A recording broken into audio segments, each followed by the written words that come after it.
We are back for our next episode of the rest of the readings for Advent 3. Pastor David today is fulfilling his vocation as husband, and so we've got with us our Director of Christian Education, Lydia Woods. Our texts for this week for Advent 3 were Isaiah 35, verses 1 through 10, James 5, verses 7 through 11, and then Matthew 11, verses 2 through 15 was the basis for Pastor David's sermon yesterday. So really our focus, these texts for the third week of Advent, is really kind of giving us a focus on patience and waiting, which is everyone's favorite thing to do.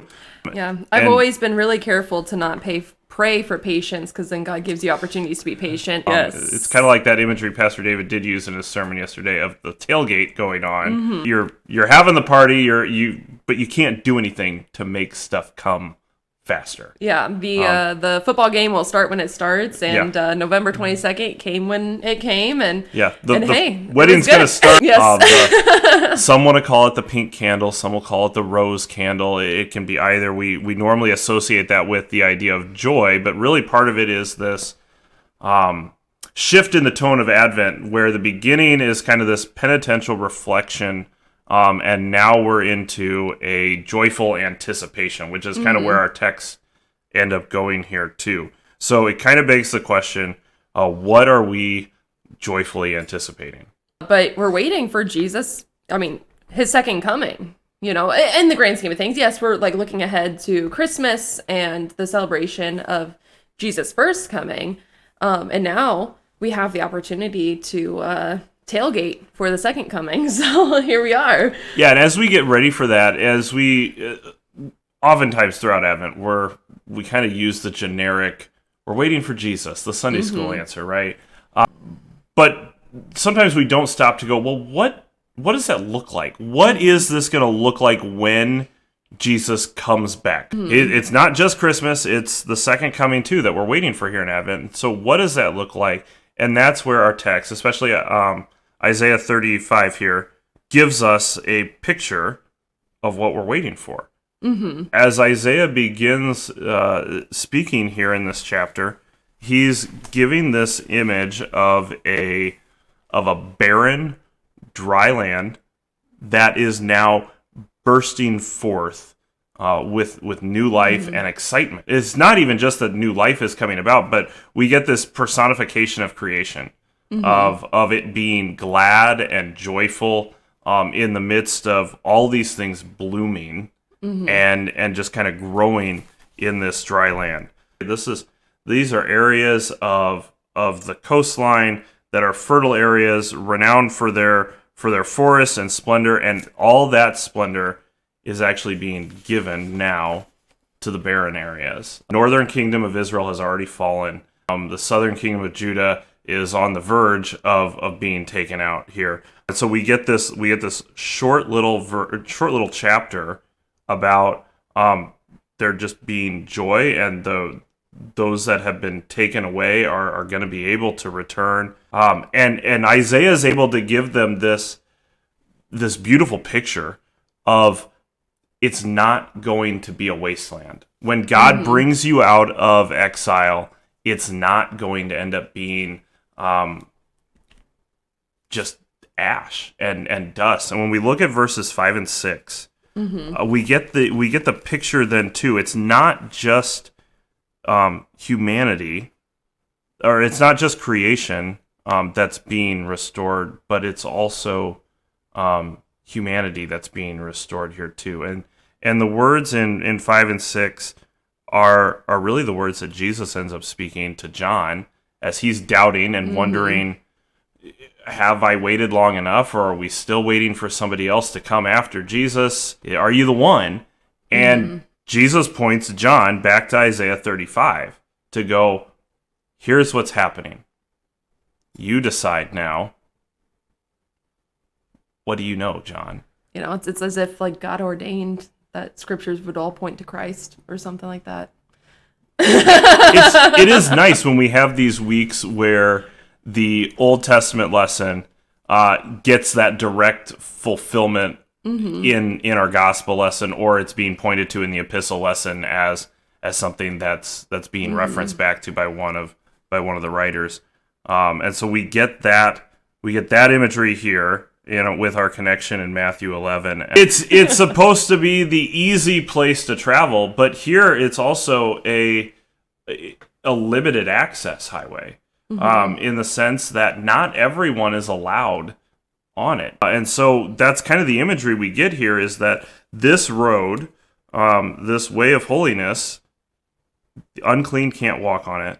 It's going to be for those who are following God, and in the midst of that, they're not going to have to worry about any of the dangers that were associated back then with travel. Like that is the way. Jesus says he is the way, and it's a clear path. We like to mess it up and take our own little detours and stuff, but it is narrow. I think about John, and he's like, he's made this declaration. He's like, oh yeah, Jesus is the guy, and then he's sitting in prison. He's like, well, when's the guy gonna get me out of here? Yeah. It's like, well, it's not until the newness of, when you get to be in heaven with God.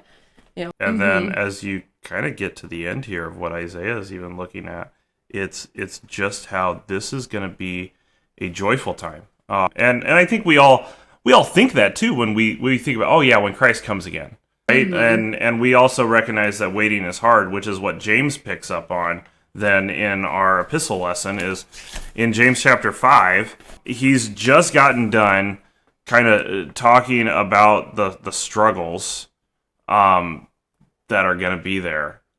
And so now in verse 7, as he's talking, he's telling them, even though you're going to be suffering at the hands of the wicked, you still need to wait patiently. Be patient, because the people back then, right after Jesus ascended, he told them, I'm coming back soon. And they genuinely believed that in their lifetime, they were going to see the Lord, which honestly means they lived their lives with that joyful anticipation of Jesus coming back. So we've also got work to do in sharing the gospel as much as we can, because soon, like maybe tomorrow, he's going to be here. And we don't always maybe live that same way. Joy in the waiting, and like you said, like joyful anticipation. I could not sleep the night before my wedding. Yeah. I slept 2 hours. I want to have some coffee. And so, and how like fathers are an image of God. We're anticipating, the church is going to meet their bridegroom, and and so let's sit down and let's have coffee with God our Father. Let's have that joyful anticipation and have our relationship with him now, dwell with him now, knowing that the greater is coming. Yeah. So yeah. Just having that chance to be able to focus on that, even in the midst of waiting. But James here in chapter 5 verse 9, after he's telling them, be patient, and then don't grumble against each other, because trying to be patient with one another is likely to lead to this. And because we are waiting for Christ to come back, and we expect him soon, he points out the judge is at the door. He's about to walk in at any moment. Because in verse 10, he then tells you, look at the prophets, consider really what they were dealing with. But they don't talk about patience with Job. Oh, steadfastness. Job doesn't have patience. Job has that steadfastness, that perseverance, because he's frustrated with God. But he stays faithful even as he asks questions and is wondering what's going on. But he stays faithful. He doesn't curse God, but he perseveres even in the midst of waiting. Yeah. Job, like you said, he was frustrated with God. And let me tell you, God can handle your anger. Go to God with your anger. And so in all things, in the frustrations, be caught waiting with God. We're still waiting.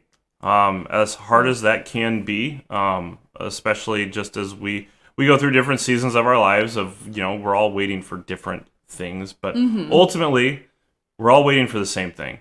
The day that Christ comes back. No, that's not what we're called to do. Yeah. So there's work to be done still. We still have the gospel to take and to share with others, even in this season of waiting. So that way more people know the good news of Jesus Christ and are brought into the kingdom. And we look forward to that day that Christ does come back. That's our joyful anticipation. I highly recommend that you go back, you listen to Pastor David's sermon from December 14th, and listen to that picture he gives us near the end, just of what it means to really tailgate, and to how that idea of waiting really plays into our lives as Christians. Yeah, tailgate, Christ coming. And the food has to be good. Yes. Because it's the feast to come, right? Yes. So we'll put the questions up on the screen so that way your group can take a look at those, continue to dive into God's Word, and we pray this is helpful as you continue your Advent preparations.